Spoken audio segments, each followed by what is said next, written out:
Hey, good morning to those of you out there on the West Coast. Good afternoon to those of you here on the East Coast with me. I'm excited to get training. We got a nice sunny day out here in Maryland where I'm at. And I am going to turn off this scrolling stuff at the top just to make sure we're good to go. Let me know in the chat that you can hear me. I wanted to thank those of you showing up early and on time for today's training about influencing the requirements.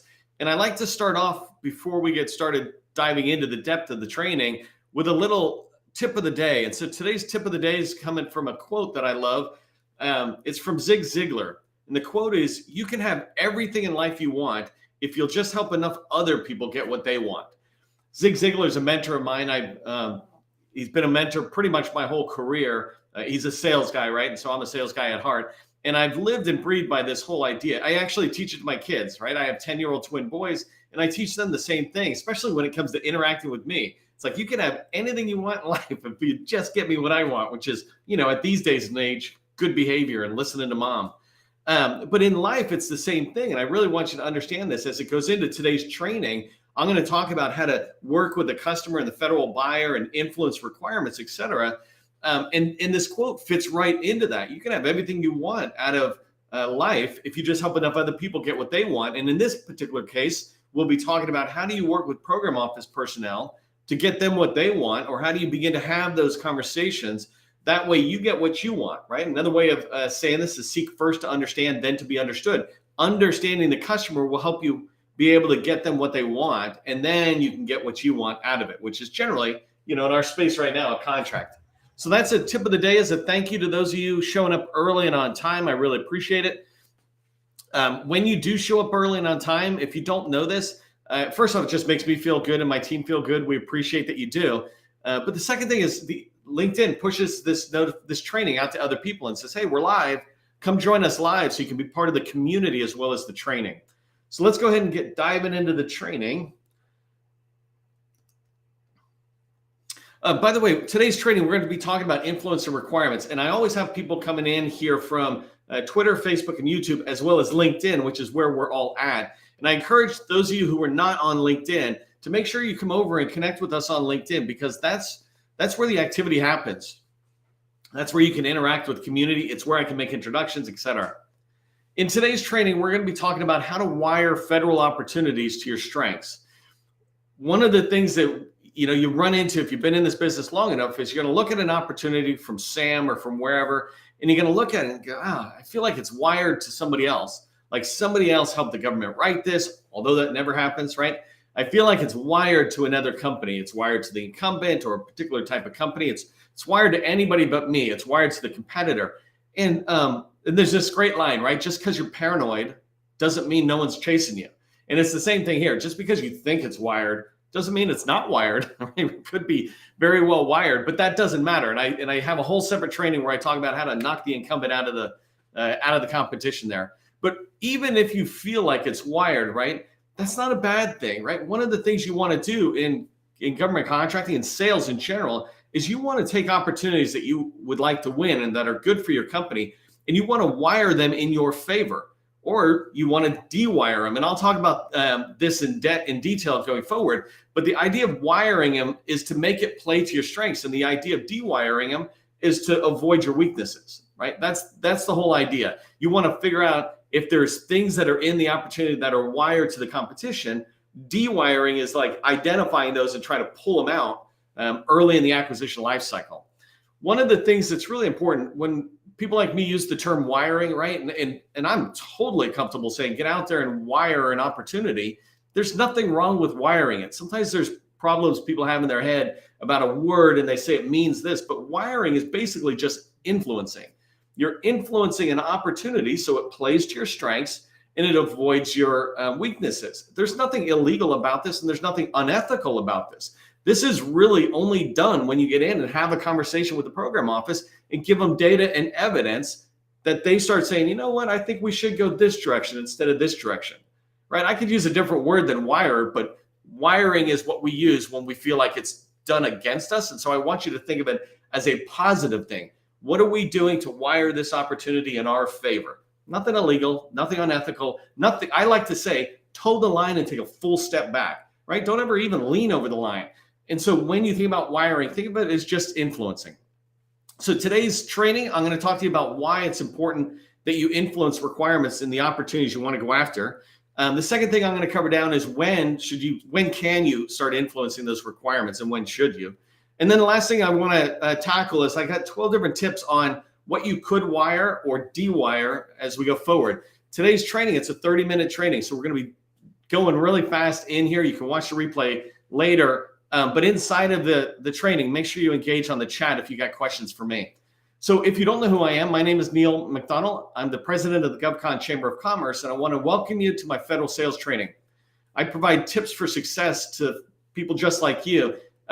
For 20 years, I've been in the federal market as a small business owner. And since 2018, I've been teaching people like you that government contracting is not a secret, it's just a process.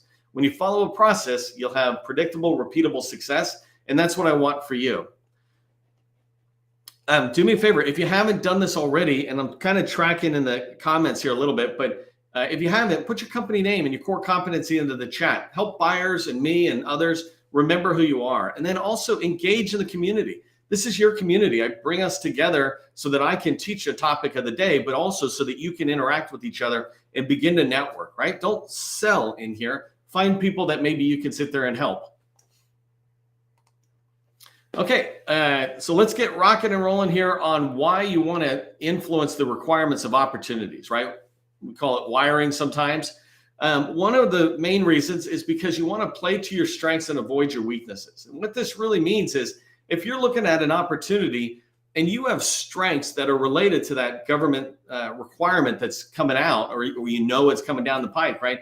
If you have strengths that can really shape that opportunity, or that you want them to be considering, so that when you write the proposal, you're able to then write a proposal with your strengths in it, you need to get those strengths put in early on. And I'll talk about how to do some of that. But a reason you influence is to make sure that you're playing to the strengths. And also you want to be able to get rid of any weaknesses. All of us have strengths and weaknesses within our organization. And it's really important for you to be able to understand what yours are. And if there's a particular weakness, you can get rid of it. An example might be a certification, right? You might not have a certification. That's a weakness. Or you might have the certification.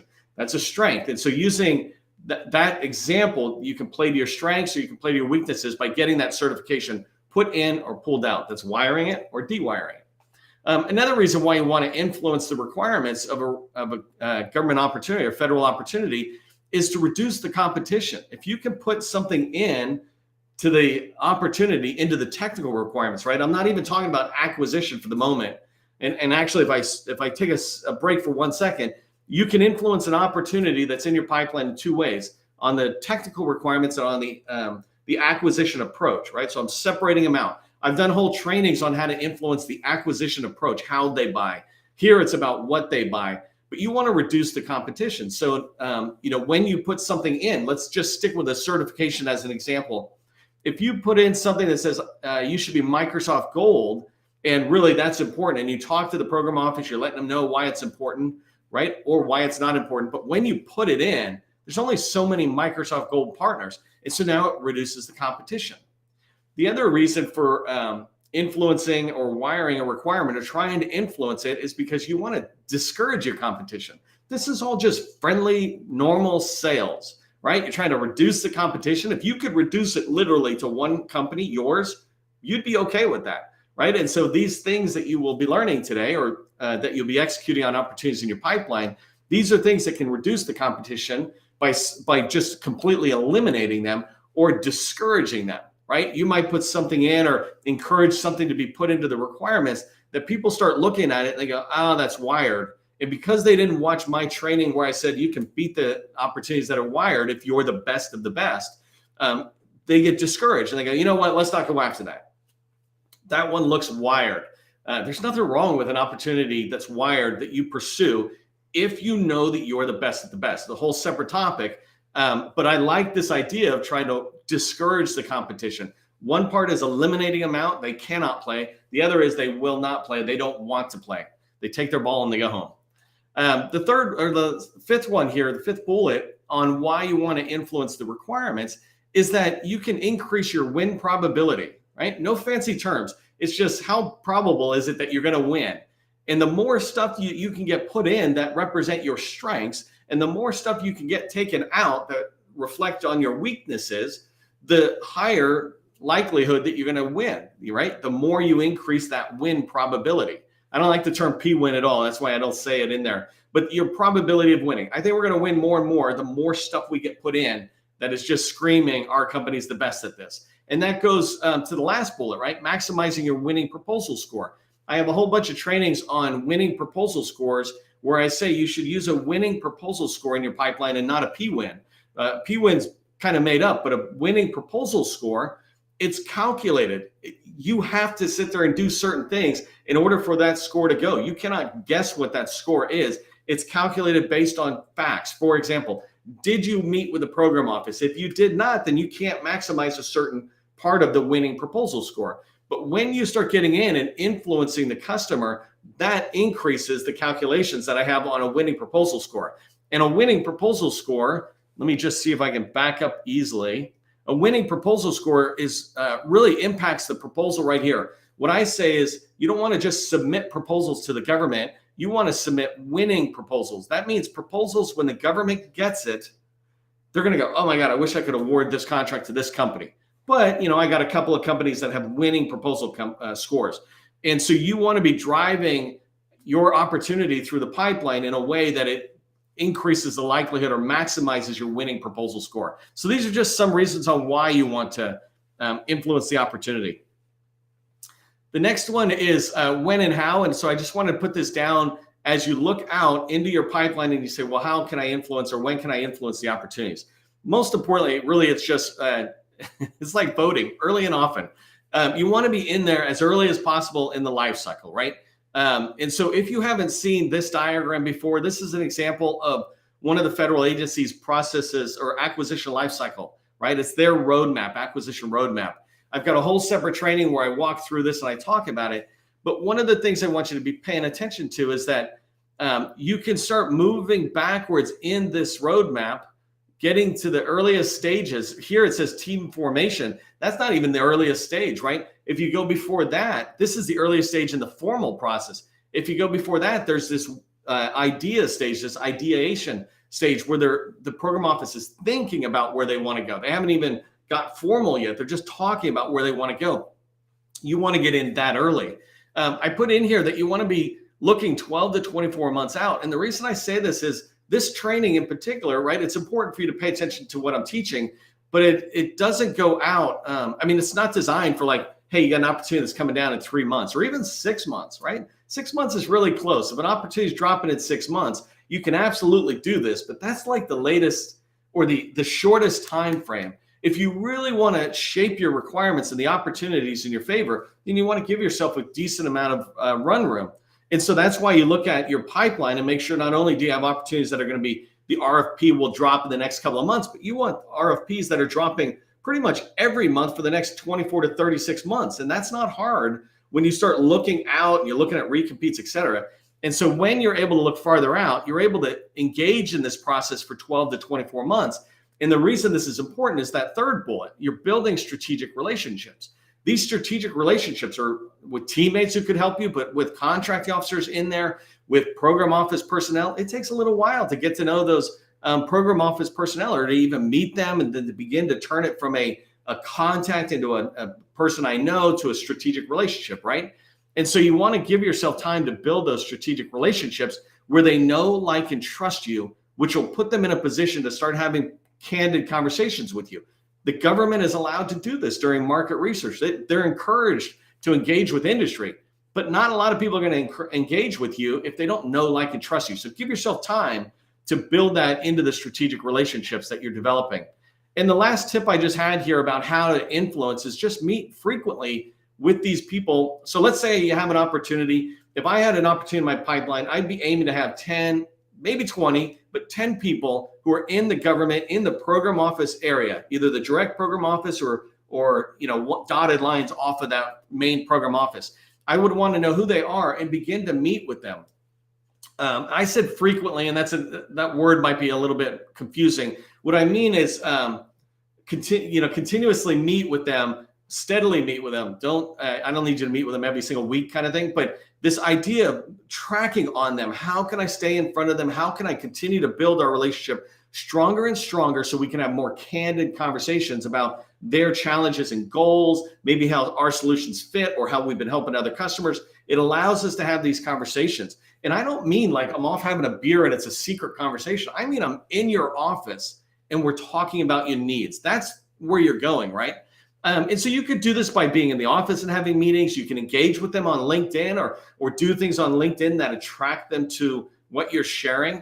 I share things on LinkedIn every day, but my primary audience are small businesses in the government contracting space. When you share stuff, is your primary target audience for what you share on LinkedIn, is that audience related to what you sell? So if you do cybersecurity, you should not be posting what I post. You should be posting cybersecurity tips or, what does RMF of the future look like, et cetera, so that you're attracting the people who you would want to have those conversations with. You can also think about events, right? The Air Force has a big event down in Florida. You go down there and it is geared towards Air Force personnel and industries allowed in. So when you go down there, you're able to meet these people, you're developing relationships like, oh, hey, I see you again. Let's talk for a little bit. Let's talk 5 minutes. Can we get 30 minutes over there? At the break, whatever it is, when you start meeting with these people on a regular basis, you develop those into strategic relationships, which allow you to have the conversations about their opportunities so that you can wire them. You can shape them in the way I'm about to talk about, or I'll give you some of those. So by the way, if this chart here, if you go to my previous training, and you can go to my featured section to find the previous trainings, but if you go in there and look at the acquisition lifecycle, there's a handout you can nab for that.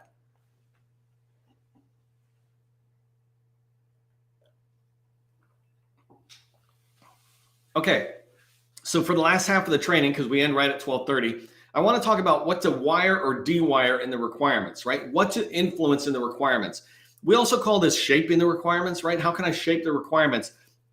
And you're shaping it. If you've got a square hole, that's your solution. You're trying to shape the government's requirements into a square so that we fit together and it makes sense that we're a match there. And so there's a lot of different ways you can do it. I have 12 ways that I just wrote down to get you thinking about how you can wire or dewire. And I'll go back and forth saying this as I go along, but keep in mind, anything that you have, you can wire it for you. Anything you don't have that I say, like this first one, organizational certificates, you can dewire. So every single thing you can sit there and say, I want it in or I want it out. So the first one on shaping the requirements here is organizational certifications, right? This is a good one. When I'm working with a customer and I'm talking to them about their projects and they're coming down, I might stress the fact that you should have an ISO certification, and I'll tell them which certification they should have, or CMMI is a software development certification. I might sit there and say, hey, you should look at a CMMI level 2 or level 3 or something. This is the requirement that I would recommend you have. And so in there, not only am I just trying to get them to put it in, but I'm trying to stress why. And I'll give you a quick example I did with a customer with ISO, right? It wasn't enough that we pushed ISO certification because this is a project that is process intensive. And so you want a company that is proven through certification that they have the ISO certification. But there's a lot of people out there now that have ISO certification. So what we did was we got the customer to say, you need to demonstrate your continuous commitment to the ISO certification. Demonstrate to us what you do on a regular basis to ensure you're compliant with the ISO certification, that you didn't just get it, right? And they put that in. And so you can do that kind of stuff in there. The next one, individual certifications, right? So if you have organizational level certifications, you might look at the people. So if I'm looking at a whole bunch of staff people coming on, I might say things, I don't know if I say this lower on security clearances, but I might say you need to have a TSSCI, right? And here's a great example of how to wire this. I had a large contract with DOD, and all of it was TSSCI, and it was crazy. And it's going to be tough. We got lucky, we won it. But one of the things that I realized I could do from this experience, I didn't do it in it, but I learned this lesson coming out of it, is when I got the contract, it said I needed not just 20 TSSCIs.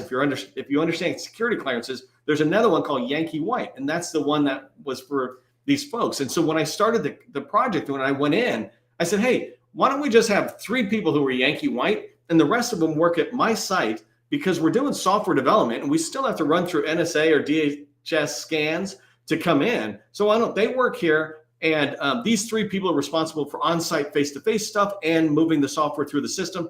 And these people stay off. We'll lower your costs so you don't have to process security clearances or any of this other stuff. So you're able to go in and talk about it. The flip side is, if I had the Yankee White clearances, I might go in and say, hey, you want to make sure they're Yankee White cleared right from the start so that they have the proper clearance. So day one, they're executing. Otherwise, you're going to launch the contract. And ours was a fixed price contract. So that meant you were paying us from day one, even though we weren't having all our people billable that we envisioned when we did that, right? And so those kind of delays cost the government money. If you can give them data and evidence on why they should have certifications or have these things, that'll resonate, right? It goes back to the tip of the day. You can have anything you want in there as long as you help enough other people get what they want. And one of the things they want is data and evidence on why what you're recommending is a good decision. So number 3, key personnel, and this continues that, right? You might try to get more key personnel that are needed in there. You know, like if you've got a contract that's got 20 people on there, you might try to get 4 or 5 key personnel in there. These are good because if you've got a strong team and you can shift people really fast into contracts from other contracts, and you don't have to go out to the market to hire people, right? You can really stress that up. And remember, this is about discouraging competition a little bit and also trying to wire it a little bit to you. So if you can give them a reason on why they should call this person a key personnel. Usually they say the program manager is a key personnel, which I find is kind of funny because it's the least, yes, I get they do important work. But if I've got a cyber project, there's a couple of cyber personnel I would say are key personnel. And that's what I mean. You want to influence that, but you also want to add description into what they have. I have a customer a couple of years ago where there was a certification that I think it was like 150 people in the world have this certification, but there's a similar certification that like 90 or 100,000 people had. And so what we did is we noticed that we went in and tried to get that certification taken out, because when it's in, it's being wired to a certain group of people. And what we did is said, hey, most of your own employees in the government only have this certification that we want in. This other one is so unique. It's like, you know, getting a doctorate or something. It's like, you know, do you really need a doctorate to do this work? I don't know. So number 4 is proprietary technology. And this one goes down here with number 11 as well, established OEM partnerships. So you might try to influence that there should be certain technology that is used. If you're in elevator maintenance, right? Maybe it's a particular type of elevator because this elevator does this type of thing. You can begin to try to shape that. And if you can get a proprietary technology, or what a lot of people do is they put in the features that when you look at it, it aligns to just one type of product. But if you can justify why this technology is the best one, then it goes with number 11, where you might also sit there and say, hey, anybody who's coming in should have an established partnership with the OEM, the original manufacturer, right? I think it stands for original equipment manufacturer, but OEM is like whoever makes the elevator, or Microsoft, who makes the software. But if you can say, hey, we've got a partnership with this manufacturer, not just to be able to resell it, but to be able to influence the entire direction they're going. If you've got a problem, we've got direct access to their product people. That kind of relationship, if you can get that put in, you're now beginning to wire it towards you. Again, you want to watch for it, because if you don't have those things, then get them pulled out.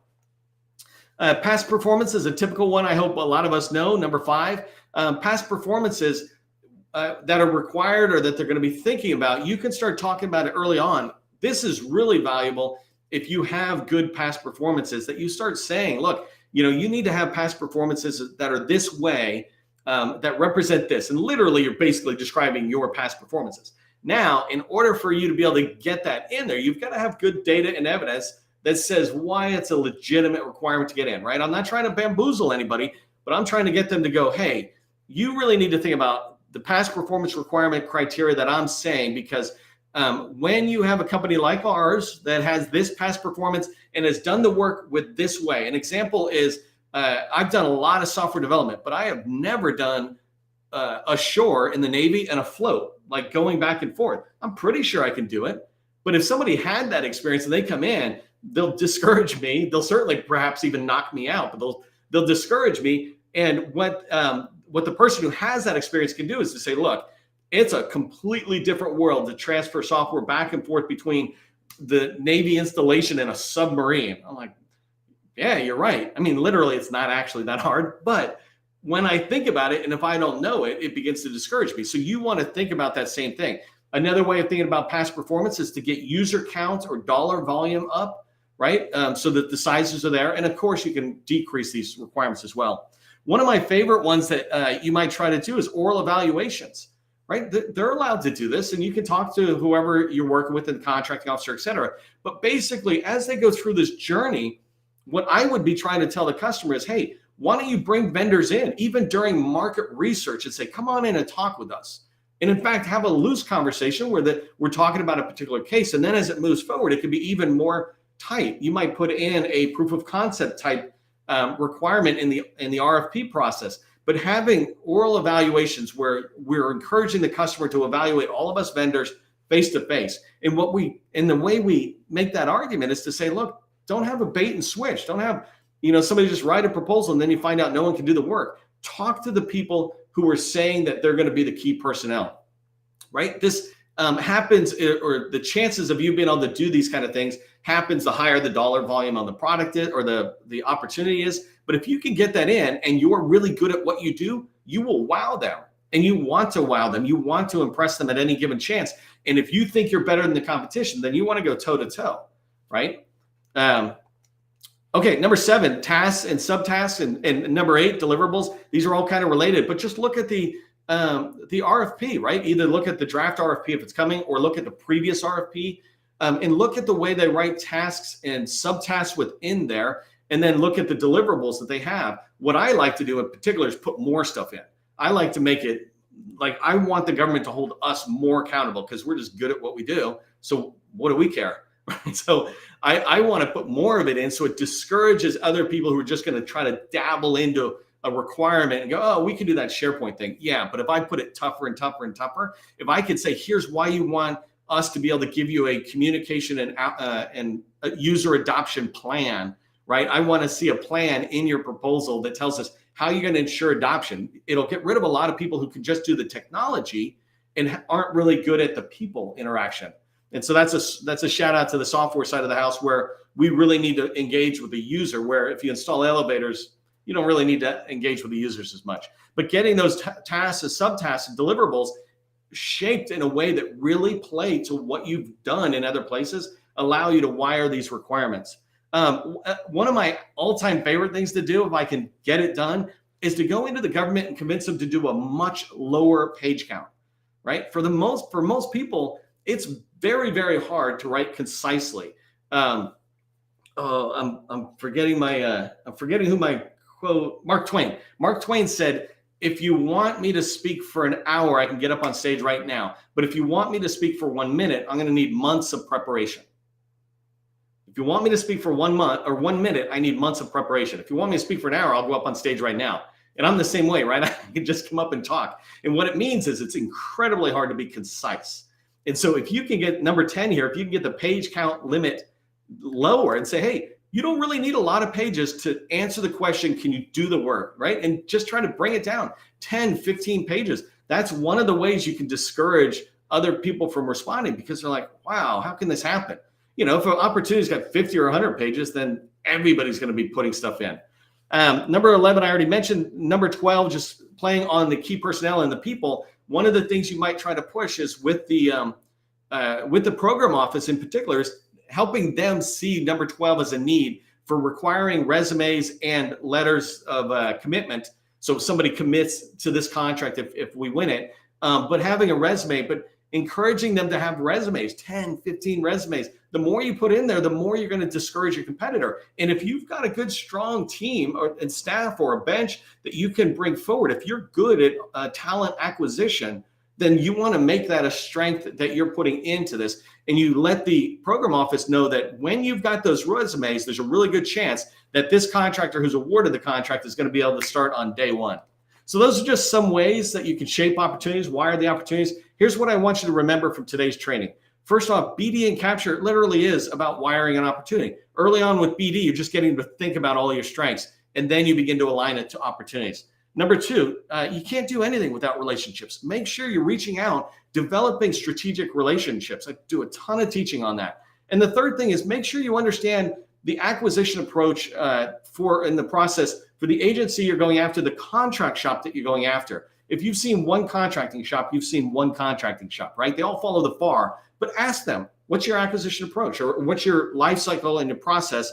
Can I see a roadmap? For everybody, as you move forward through the day, just remember, government contracting, it's not a secret. It's just a process. I'll see you in the next training.